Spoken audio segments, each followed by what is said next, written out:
வணக்கம். என் பெயர் குமார். யூகேஜி படிக்கிறேன். காமராஜர்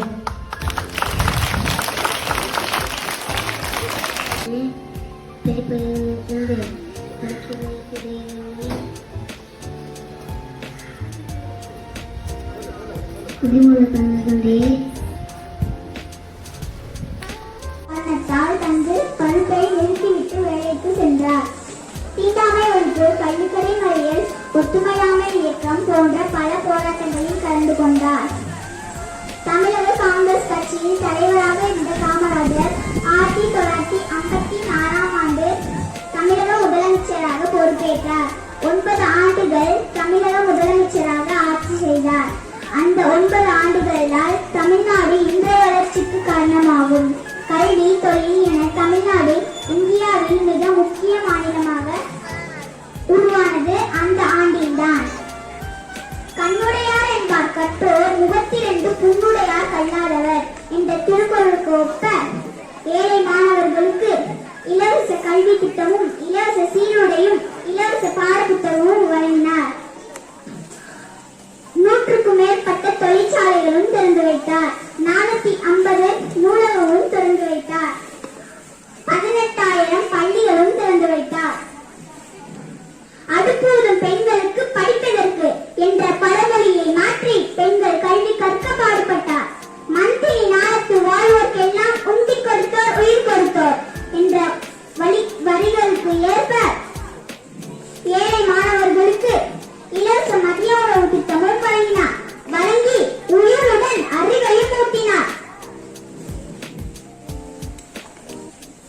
நேர்மை, உண்மை, பணிவு, துணிவு இவை அனைத்தும் அவரின் தலை சிறந்த பண்பாகும். இவ்வாறு பெரு வாழ்வு வாழ்ந்த காமராஜர் 1975ஆம் ஆண்டு காந்தி பிறந்த நாளன்று அவர் உயிரை நீத்தார். அவர் மறைந்தாலும் அவர் புகழ் என்றும் மறையாது. நன்றி. My name is S. Subiksha. I am studying 5th standard. I am going to talk about Kamarajar, the great Kalvi Thandai and the kingmaker of Tamil Nadu. He was a freedom fighter and a politician. He was born on 15th July 1903 in Virudhunagar. His parents were Kumaraswamy Nadar and the Sivahami Ammal. He was a chief minister of Tamil Nadu for 9 years. He introduced the midday meal scheme in Tamil Nadu school. Kamarajan was passed away 2nd October 1975. Thank you. மிக சாதாரண குடும்பத்தில் பிறந்து மாநிலத்தின் முதல்வராகி பல அதிகார பதவிகள் தேடி வந்த போதும் அந்த அரியணைகளை ஏற்றுக்கொள்ளாமல் அதில் அமர வைக்கும் அதிகாரம் மிக்கவராக முன்னொரு காலத்தில் ஒருவர் வளர்ந்தார். அதற்கு முன்னுதாரணமாக தமிழ்நாட்டைச் சேர்ந்த காமராஜரை குறிப்பிடலாம். 1953ஆம் ஆண்டு தமிழக முதல்வராக காமராஜர் பொறுப்பேற்றார். தன்னுடைய முதல் பணியாக குலக்கல்வி திட்டத்தினை கைவிட்டு மூடப்பட்ட 6000 பள்ளிகளை திறந்து வைத்தார். 17,000க்கும் மேற்பட்ட புதிய பள்ளிகளை திறந்து வைத்ததோடு மட்டுமில்லாமல் பள்ளி குழந்தைகளுக்கு இலவச மதிய உணவு திட்டத்தினையும் ஏற்படுத்தினார். இதனால் ஆகியோரின் ஆட்சி காலத்தில் 7% இருந்த கல்வி கற்போரின் எண்ணிக்கை இவர் ஆட்சியில் 37% உயர்ந்தது. மேலும் காமராஜர் நெய்வேலி நிலக்கரி திட்டம், பெரம்பலூர் ரயில்படி தொழிற்சாலை,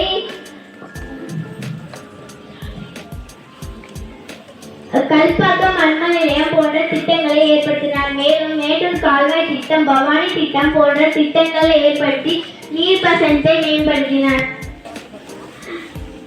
எளிய குடும்பத்தில் பிறந்த படிக்காத மேதை நாட்டு நலனுக்காக தன் வாழ்நாள் முழுவதையும் அர்ப்பணித்து மறைந்த கர்ம வீரரை நம்ம நற்பணியும் போற்றுவோம். நன்றி, வணக்கம். தமிழ்நாட்டிற்கு நீதான இலக்கணம்.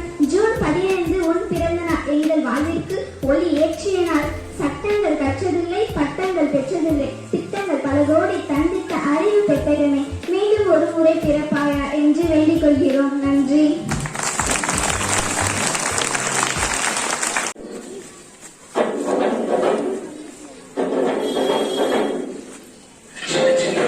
செதுக்கி விடு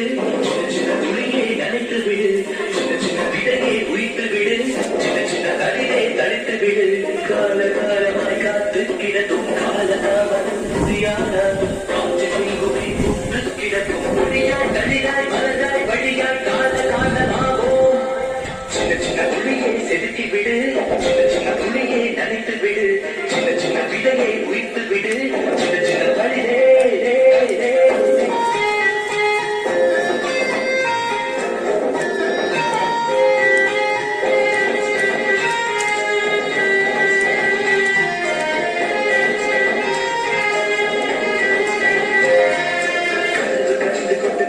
கிடந்தால் பிழையில் வீற்றிருந்து வீசாது வலியை தாங்கிக் கொண்டு வலிமை பழந்தால் பிழையில் இருந்து புரியேது தடைகள் எல்லாம் நதிகள்